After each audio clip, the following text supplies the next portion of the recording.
Hello, I'm Grenville Woolacott. And I'm Debbie Woolacott. And we're the authors and the founders of Mother Nature's Guardians and the Land of the Little People. And we just love fairy tales. We do. Yes, sir. In this short video, we guarantee to make you smile and maybe even make you talk funny too. There's nothing to sell. In fact, it's the very opposite. We're actually going to give you a copy of the very first story that's taken from our inspirational and funny storybook, Mother Nature's Guardians Cuddle Popper Chronicles, Volume 1.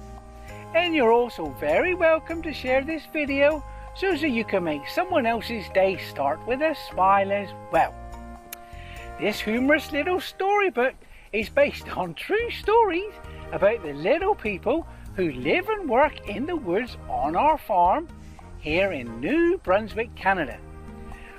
The story's only going to take a few minutes or so, and I can just about guarantee that it'll melt away your stress, bring a smile to your face, and put you in good cheer for the rest of the day.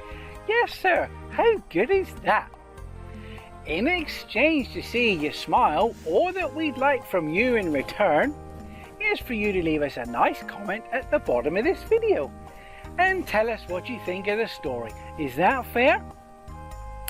That being said, if you like this story so much and would like to have a copy of your own for free, yes sir, then it's as easy as clicking the link to one of the websites down below and putting the email address in the box provided on the webpage so that we know where to send it, and then you can make someone else's day too. So here we go then, one free smile coming up just as we promised.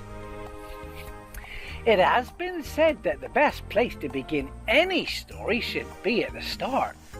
Because if I started at the end, you'd miss the middle, and that's the best bit. But if I started in the middle, you'd have to look between your knees to see where the story just come from. And if you look between your knees the wrong way, through your left eye, when your eyebrow is perpendicular to your nose, when the wind is blowing from an upwardly downward direction, you'd only see the end and not know whether you're coming or going. No, sir, not an easy task. Not an easy task at all. So, let me first tell you about the little people who live and work in the woods at once upon a time. Are you sitting comfortably and listening with both ears open and both eyes shut and one finger on your chin in a northerly inclination?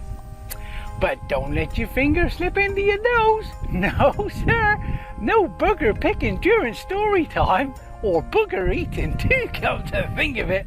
Not that I think about eating boogers. No, sir. Well, not too often anyway. Once upon a time is a quiet, picturesque little farm tucked away into the wooded hills of Williamsburg, about 3 frogs' leaps and a dog's bark away from the sleepy little village of Stanley in New Brunswick, Canada. Well, that is as long as the frogs are leaping and the dogs are barking and the village is still sleepy, or one could seriously get very lost. Yes, sir, very lost indeed. There are about 40 different cuddle popper families that live in the woods at once upon a time. But before I start this story, and before you even ask the question that's on your lips, I shall already answer it. You see, cuddle poppers just love riddles, and they love to read what's on the minds of little boys and girls, and on the minds of big boys as well, and girls, come to think of it. Not that I think of that very often either. No, sir, thinking can make your brain ache and your nose whistle, and what a kerfuffle that turns into. Yes, sir, a proper cuddle popper kerfufflation of the utmost proportions. So, to answer your unasked question, a cuddle popper, well, the proper full title is North American cuddle popper, and seeing as cuddle poppers absolutely insist on always using the fullest of full names and nothing in between, I cannot answer why they just call themselves cuddle poppers. A mysterious conundrum indeed. Yes, sir. You never ever call a cuddle popper by just his first or last name. No, sir. Nor do you call him Mr. either, even if he happens to be a boy. It's considered poor etiquette to use anything other than the cuddle popper's fullest of full names. Yes, sir. Every single last one of them. And some cuddle poppers have very many names. Very many names indeed. A cuddle popper is a little person just like you and me who lives and works in the woods. Cuddle poppers are very hard to spot because being so small and ever so shy, they usually just stay in the shadows. And if ever they get spotted by a human, they freeze absolutely still like a statue, or maybe even stiller like a baby bunny on bath night. Yes, sir, that still. And you all know how still that is, don't you?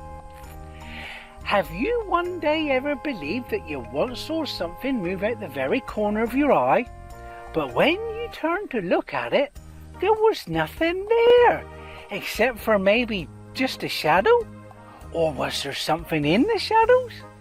Did you take time to ponder and look? It sounds to me that you were cuddle poppered. Yes, sir.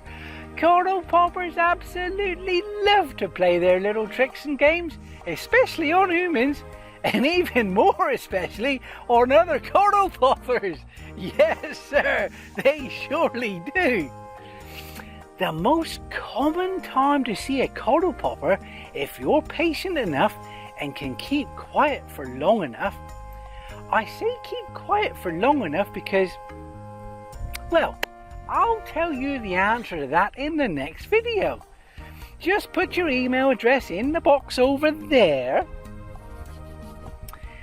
And not only will I finish the story, I shall also give you a free digital copy of the story for you to keep as well. How cool is that? Please don't forget to click the like button down below and leave us a nice comment too. And we'll see you on the other side.